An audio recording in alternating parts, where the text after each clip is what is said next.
Hello, welcome to another session of Lifting Your Spirit, a monthly broadcast in which we interview people about their spiritual lives and how they support others in lifting their spirit.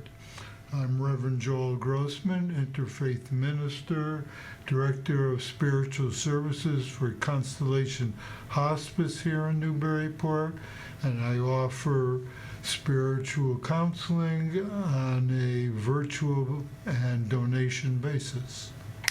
And I'm Ted Jones, a meditation teacher at North Shore Insight Meditation Community. Our show is based on the four following principles. 1, everyone is spiritual. Sometimes we are conscious and active in our spiritual lives, sometimes not. But even when we're not, we still have a spirit. And second, that there are many ways to lift your spirit, not only through formal religious practices, but also through nature, art, human relations, service to others, just to name a few. Third, each person's spiritual path is unique and may change in small or large ways over time. And fourth, that it's important to respect your own spiritual journey, trusting that one step will follow naturally after the other, and to respect other people's unique spiritual journey, even though it may be very different from your own. We're not here to try to convince you of any particular tradition or method, but rather just to offer food for thought. Very pleased to have Paula Estey with us today. Paula was the founder of the PEG Center, and she has a couple of new projects coming up that are pretty exciting, and she'll be sharing about that and other things with us. So thanks for being here, Paula. Thanks for having me. A pleasure. So we start always asking our guests to share about their spiritual journey, starting as far back as you choose. Wow, that's a big one. I was thinking about it the other day that, really it started when I was a very small child, because I can remember asking my mother about God when I was 4 or 5 years old. I was very, very interested in God, and sort of the next leap came in my early teens when I was 12 or 13 years old. I literally started going to church, Catholic church, like every morning by myself. It was like Every morning. Yeah, it was like I just felt like I belonged. It was a small, beautiful little church in Gloucester, and so for a couple of years I did that. And you weren't growing up in a Catholic household? Yes, my mother was Catholic. Okay, yeah. so she was going to church on Sunday. She was going to church on Sunday, and I wanted more. I did. So and were you? I'm asking this just because of my own background in my family. That my uncle Thomas Keating was a monk, and that he went to Mass in the morning before school every day, but he had to be secretive about it because his parents wouldn't have really approved. Wow. So I'm wondering if, in your case, it sort of fit in to the kind of family ethos, or whether you were doing it on the sly as well. It wasn't on the sly for sure, but it was unusual in my family. My father was not a practicing spiritual person that I knew of, and my mother had a strong faith in God, but this need that I had to explore and dive deeper was odd in my family, and it remains that way. I'm the person who I think does the excavating a lot more, and that period in my life segued to actually meeting a very important person in my life and sort of declaring myself as a spiritual activist almost, because when I was 16 years old, I started working for Eugene McCarthy's campaign. Do you remember? Oh, I sure do. Get clean for Gene. Oh, it was exciting for me. I couldn't vote, but that period in my life, I was introduced to a friend, and through him, his family, who were writers, artists, poets, thinkers in Gloucester, and most of them were not excommunicated, but ex-Catholics. And so that conversation started in my life of outside of normal avenues. And it wasn't church that I was seeking, it was a conversation with my spirit and with God, and I found it with these people. And even though I was very young, he was my boyfriend, Michael was. We were both 16 or 17, but his family were incredible artists, poets, and speakers, thinkers in the Gloucester area, so there was so much liveliness and questioning. And I remember sitting around their table and having big dinners, and there would be nuns who had left the order or priests who had left, and the conversation was really, really interesting to me, because they were people who were torn, because full of faith but couldn't follow that tradition. And so that was kind of the foundation. And over the years I have practiced and sought and studied different traditions, not specifically until Buddhism in the last 10 or 15 years or so, but before that, metaphysics. I was a founding member 35 years ago of the Spiritual Community of Unity on the River, which was born out of the transcendental movement of Thoreau and Emerson, but they were from the Midwest, and so it was a symbolic interpretation of the Bible that I felt like I could land into, and that was, so that's 35 years ago, and I'm still very involved there. But I don't know how Buddhism really came in. It was it probably was through my daily readings, which are really important to me. I've been meditating for 30 years, imperfectly, but getting better at it. It feels like the more you do, the more you do, and it feels really good. But the metaphysical part of it was a place for me to explore in a creative way this conversation with God. Like, if I'm part of the divine, then that puts a whole different spin on my thinking and my conversations with myself about it. Again, I guess I wanted something deeper. I really did. I wanted to study something. And the books that probably introduced me to it were simple day books that Pema Chodron created, or Tara Brach, those beautiful teachers. Ram Dass has been a really solid force in my life for a very long time. And those day books added to my meditation made me want to explore more. And that's really, I hope that I can be a good example for others, but I probably am not, because I'm not very coachable. I don't like groups. I don't like belonging in a way. Well, that's not true. Belonging, of course, everyone wants to belong, but I like to follow my own path. I like to ask my own questions and be part of my own answers, because I'm too easily swayed, I think, by groups. And so Buddhism was a solitary approach for me, and has been in a lot of ways. I've been to a few retreats, but not a lot. It's mostly self-taught. And in the last several years, starting before COVID, I found a Sangha that was based out of FRS, Unitarian Universalist Church, a very quirky and lovely Buddhist teacher called Joyce Haydock. And she's an acquired taste, but I have learned to really appreciate her teachings.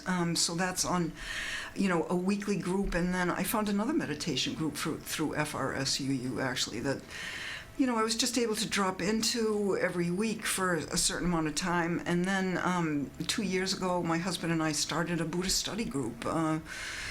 It was based on Thich Nhat Hanh teachings, but then we've moved, we read books together and we talk. And it's been a solid 18 of us that have stayed together for a long time.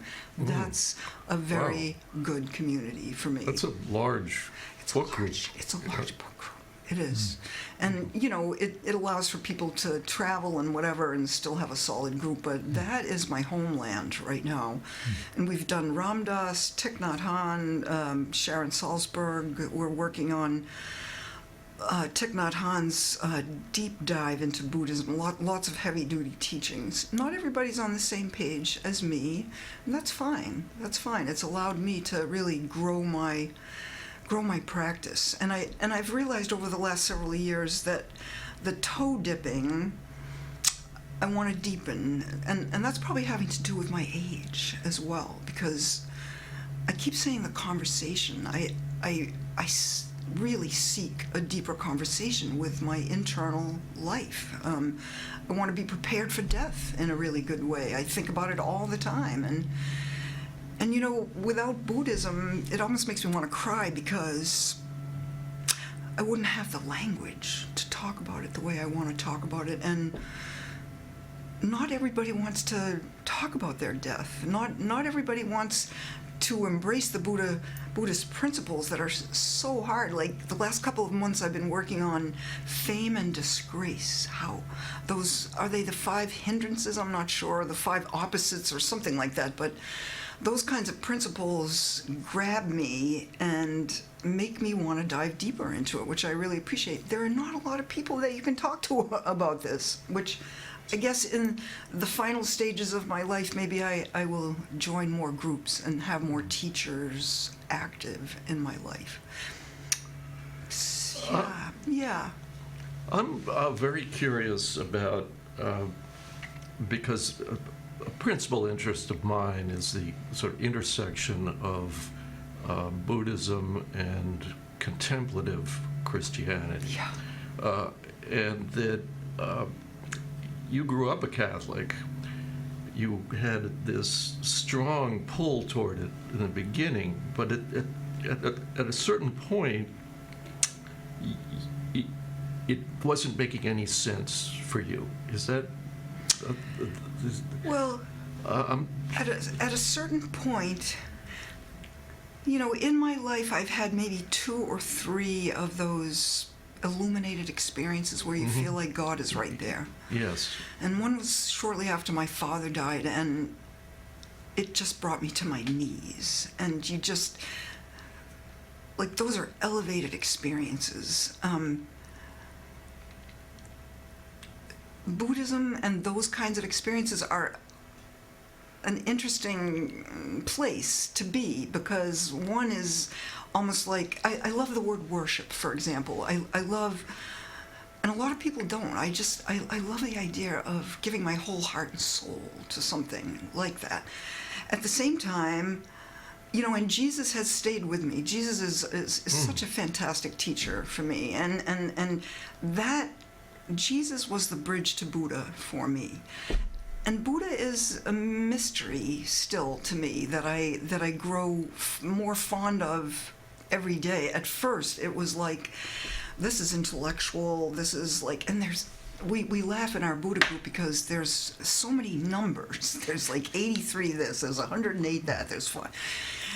I don't know where all of that comes from, but I've grown to appreciate the lane that it has created in my life, the way of thinking about changing my behavior to have a better life, to serve others more, to be less suffering all the time. So this is a journey. I'm enjoying thinking about both of those spiritual teachers in my life, but I'm still confused. Well, the word was coined, I think, by somebody, a spiritual multilingual people, and that particularly amongst the younger kind of contemplatively oriented people, that there is a lot of, you know, taking from one tradition and another, and kind of finding your own way that in a fashion that honors more than one tradition. And then it sounds like that's kind of the path that you found for yourself. Because I know that in addition to the Buddhism, I know that you still have some connection to the unity on the river. Oh, very much so. And also to the UU Church, you know, that, yeah. You know, that's you know, kind of the ultimate smorgasbord of kind of a multicultural spirituality. Yes. So that I'm just fascinated by that because it's something that is certainly occurred for me in the last few years, where I got closer to my uncle when he was in his later years, and then when he died, and that I just kind of fell into a lot of what he left behind in terms of his teaching and organizations that had grown up around his teachings. And so I resonate very much with what you're saying. And, you and I have had, some interesting conversations about that. And, the more, I feel like I have known Jesus a lot longer than I know Buddha. But their teachings are so similar that is an easy path for me. For a while, Unity on the River, I appreciate both of those spiritual communities, FRS and Unity. The Unitarians here in Newburyport are so broad-minded. There's a lot of Buddhism in it, and I really appreciate that because it helped me with my confusion in a way. Unity on the River is that sort of aspect of like ritual, celebration. There's a lot of creativity there, and I'm an artist, I'm a poet, I'm a spoken word, performer, so that aspect was definitely a draw and a deep seduction for me to be able to combine those two. I read a poem yesterday that I had just written about alchemy, and it was at this age and stage of my life, I wonder if I still have that ability in me to do what poetry asks of you, which is take away everything and keep your focus so honed.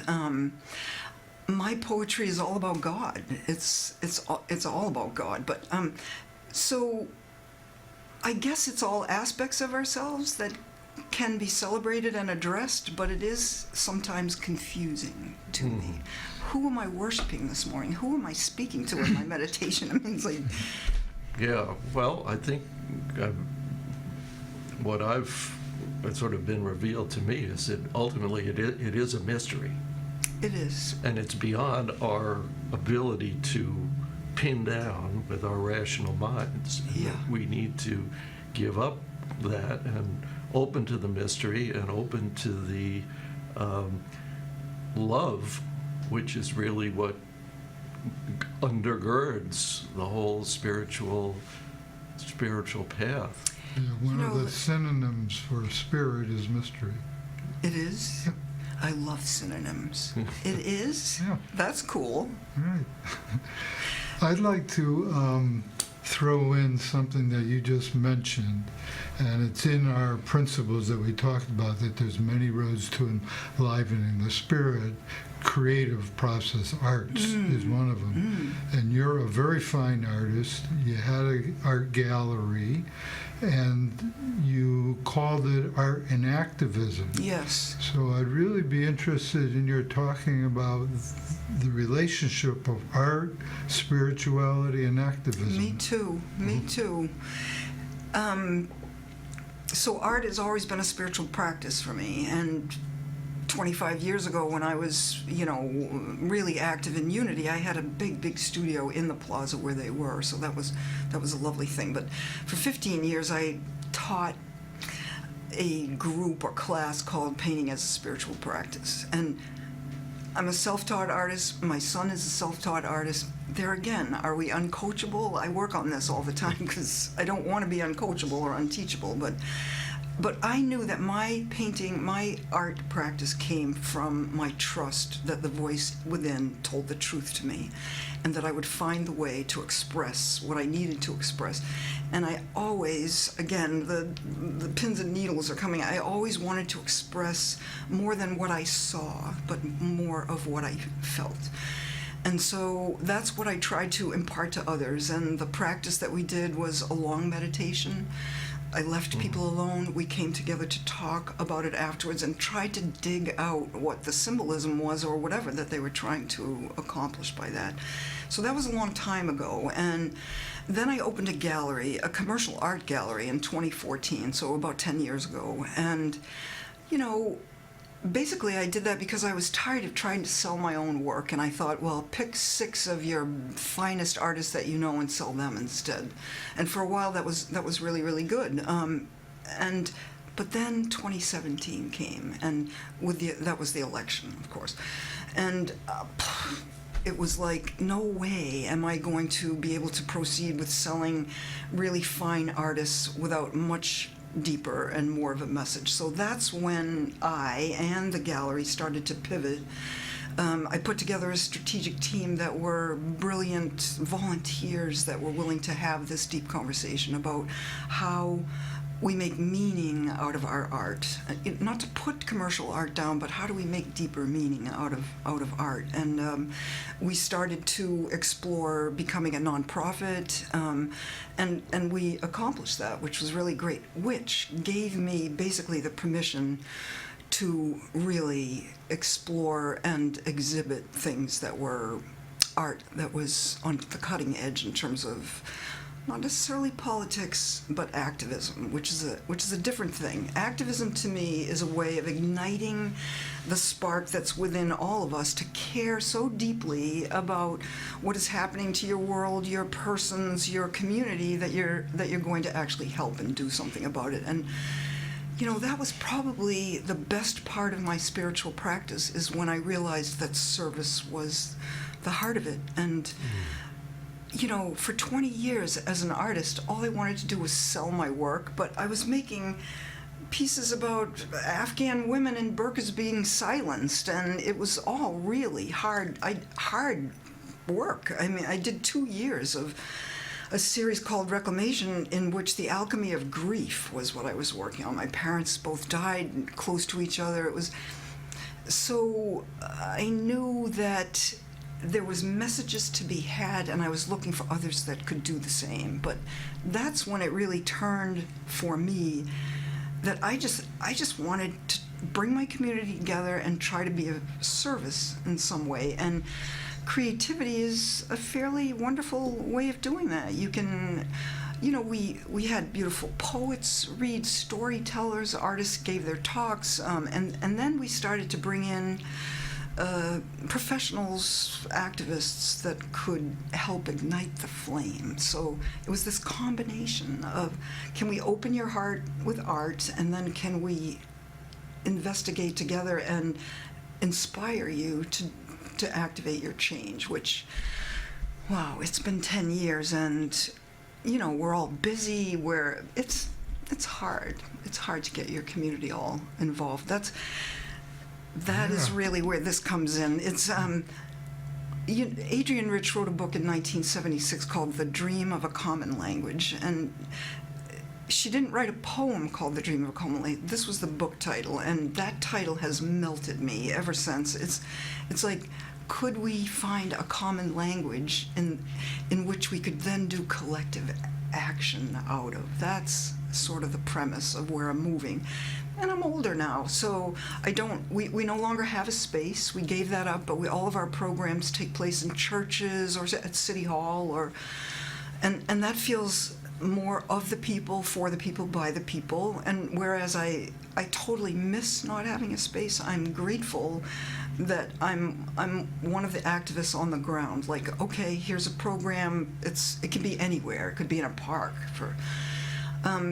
But I took the summer off because, it doesn't even bear repeating the shit that we're in right now.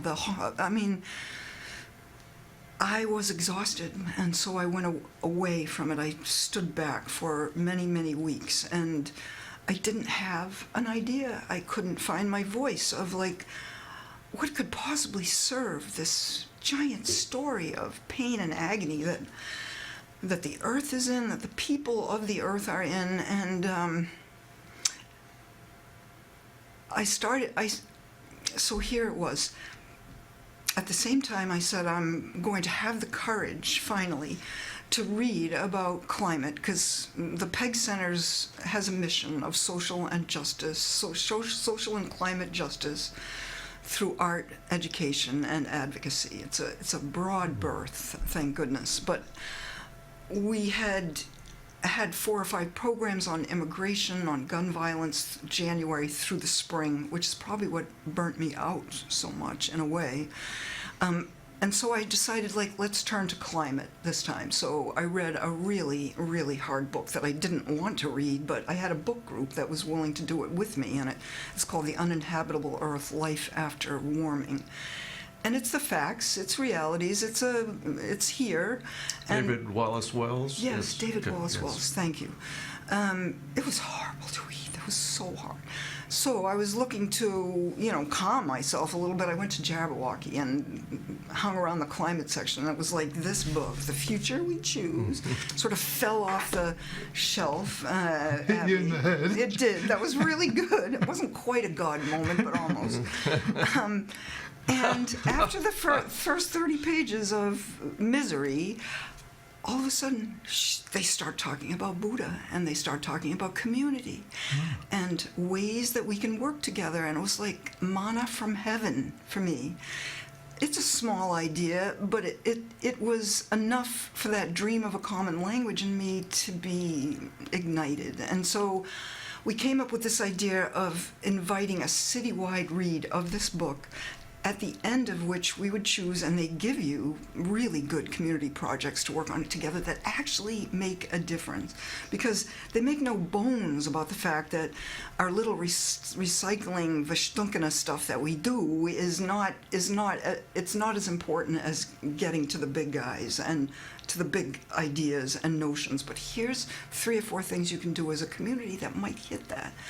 So, Such as? Say what? Such as? Okay, so one of the great ones is guerrilla tree planting, because trees will be, they are like our gift. They are the gift that can offset carbon footprint. So I've been learning about that, and I'm losing friends over it, because carbon footprint and airplane travel, and I know a lot of people who are traveling all over the place. They earned it, they deserve it, they want it. And it's the biggest contributor to the hell we're in as a planet. So trees help offset that.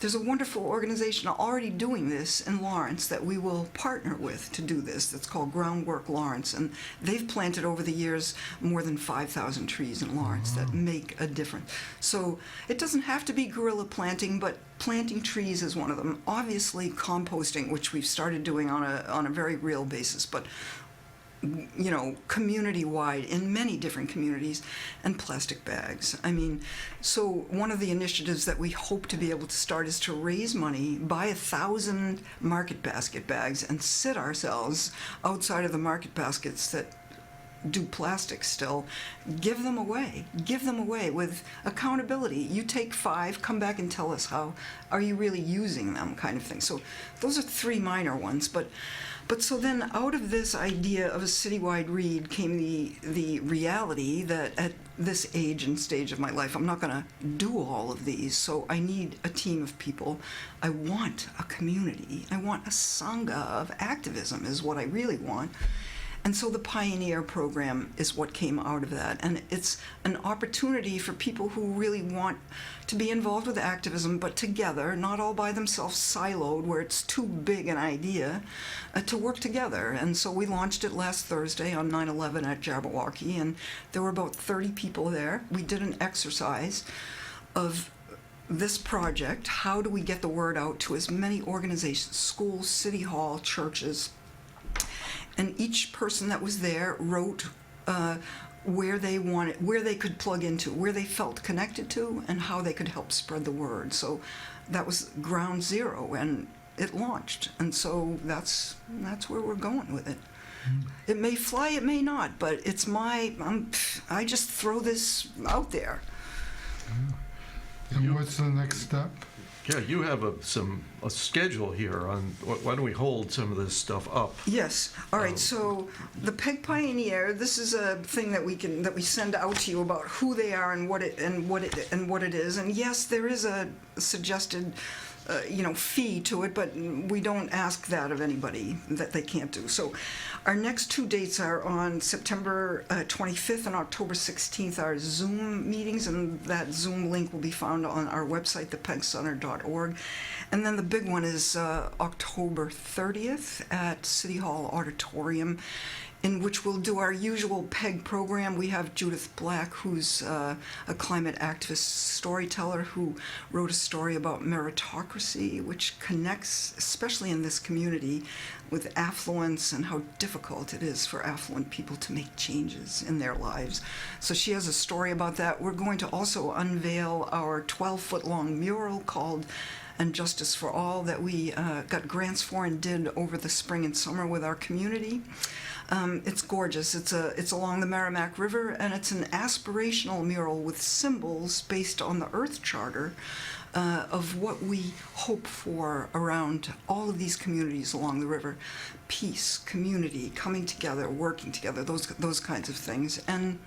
And then we hope to be able to give away hundreds of, I want to raise enough money to give these away, but if we can't, Jabberwocky and others will offer it at good discounts. I don't want anybody to be left out. It's available as a PDF for free.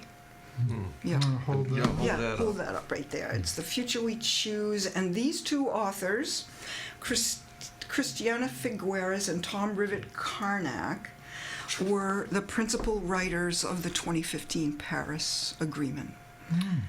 So it's heartbreaking in a way because it went through with 195 nations, and look at what this country alone has done to it since then. Yeah. David Wallace Wells, who wrote The Uninhabitable Earth, he's more optimistic now. Yes. That's good. Yeah, it is, because that was a pretty depressing book. Wasn't it? Yes, it is. But the point that he's making is that the economics of renewable energy are really driving the world in that direction, and that's going to happen in spite of whatever goes on in this country. Tell me more about that. It's just that we are cheaper. Moving in that direction, whether you want or not. It's an economic thing, because it's that renewable energy has become competitive or cheaper than fossil fuels in most of the world. So do you believe that it will tip even in the U.S. of A billionaire?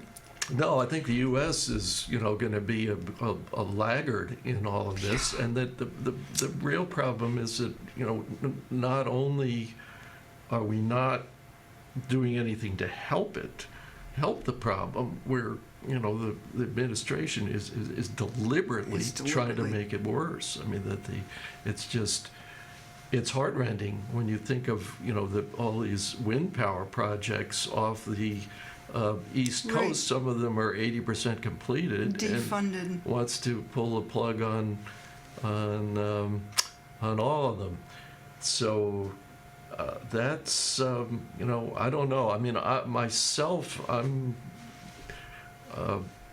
I'm actually concerned that things are actually worse than we realize. Me and too. That I find that the oceans in particular, and the melting of glaciers and what's happening in Antarctica,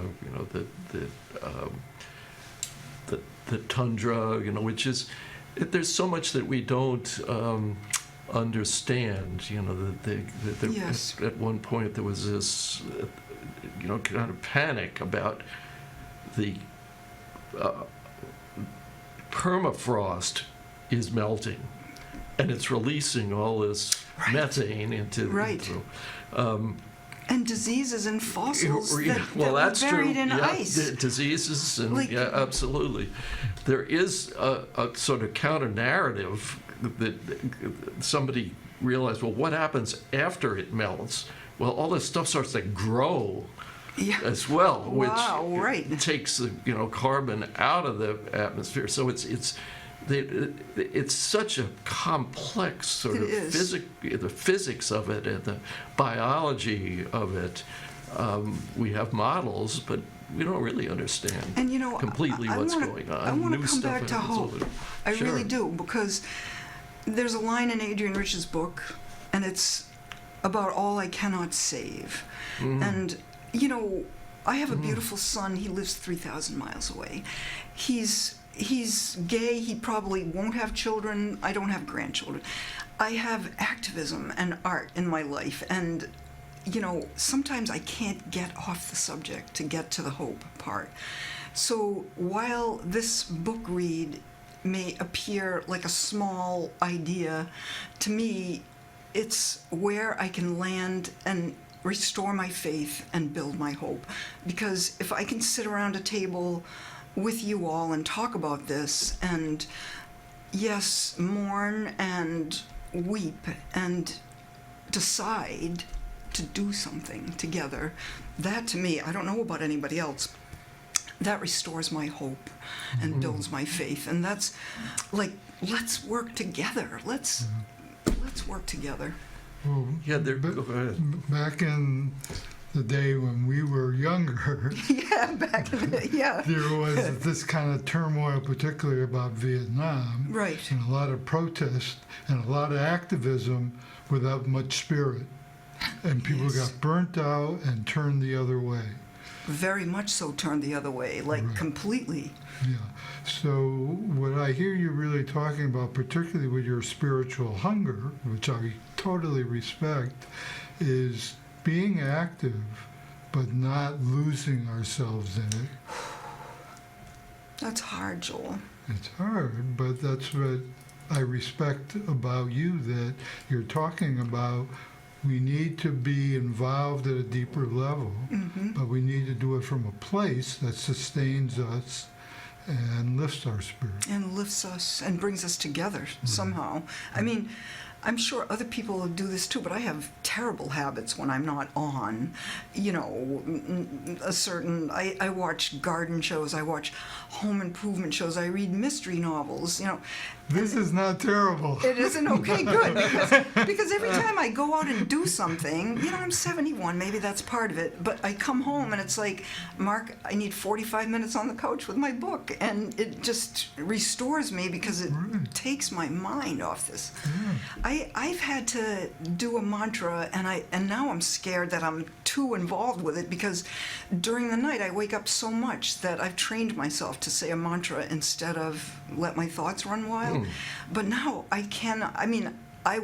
I open my eyes and it starts, and like, am I avoiding something here or trying to train my mind? I'm not. Either way, it's hard. Training my mind is hard. Yeah, well, I think, it sounds like a good thing to me. I mean, I try to follow the breath when I wake up in the middle of the night. Mantra, both of those are concentration practices. Concentration and that practices. Being able to calm the mind is a first step toward being able to then move into the inquiry Yes. that leads to wisdom. Concentration is a really cool principle of Buddhism. Yes. Yeah. And another one that's really cool is that the world is the teacher. Yes. That there isn't like, well, I'm practicing, and my practice is I sit on a cushion. Well, the whole idea is you're actually practicing for the rest of your life. Yes. And that it's like everything is meditation in action if we really form the intention to be fully present with it and return to it when the mind Totally. wanders. But I don't know about you, but not everybody feels that way. So, I mean, in order to practice that way, you have to be willing to,